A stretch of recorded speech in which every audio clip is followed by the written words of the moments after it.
You are listening to part 6 of the podcast series, How Successful People Think. If you are able to develop the discipline of good thinking and turn it into a lifetime habit, then you will be productive all of your life.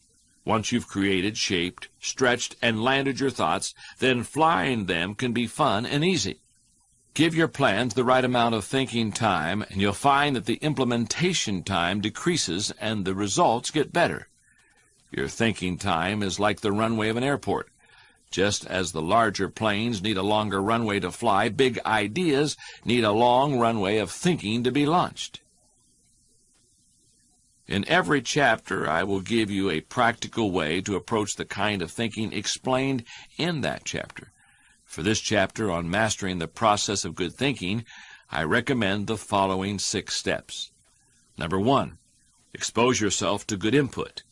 Good thinkers are always looking for things to get the thinking process started. However, what you put in always impacts what comes out. I recommend that you read books, review trade magazines, listen to tapes, and spend time with good thinkers. And when something intrigues you, whether it's someone else's idea that you discovered or a seed of an idea that you've come up with, keep it in front of you. Put it somewhere in your favorite thinking place to stimulate your thinking. Number 2, expose yourself to good thinkers. Another way to gain good input is by spending time with the right people. All of the people in my life whom I consider to be close friends or colleagues are thinkers. They are constantly trying to grow and learn. The writer of Proverbs observed that sharp people sharpen one another, just as iron sharpens iron. If you want to be a sharp thinker, get around sharp people. Number 3, choose to think good thoughts. To become a good thinker, you must become intentional about your thinking process. Regularly put yourself in the right place to think, shape, stretch, and land your thoughts. Make it a priority. Remember, thinking is a discipline. Recently, I had breakfast with Dan Cathy, the president of Chick-fil-A, a fast food chain with its headquarters in the Atlanta area. I asked him if he made thinking time a high priority in his life.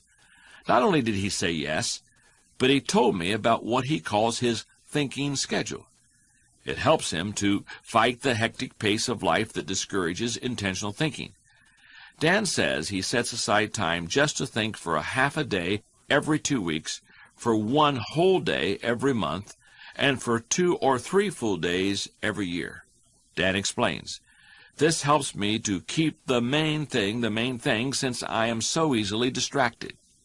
You may want to do something similar to what Dan does, or you can develop a schedule or method of your own. No matter what you choose to do, go to your thinking place, take paper and pen, and make sure you capture your ideas in writing. Number 4, act on your good thoughts. Ideas have a short shelf life.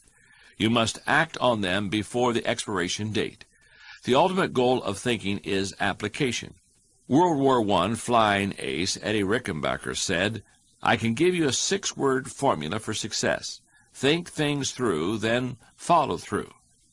Number 5, allow your emotions to create another good thought.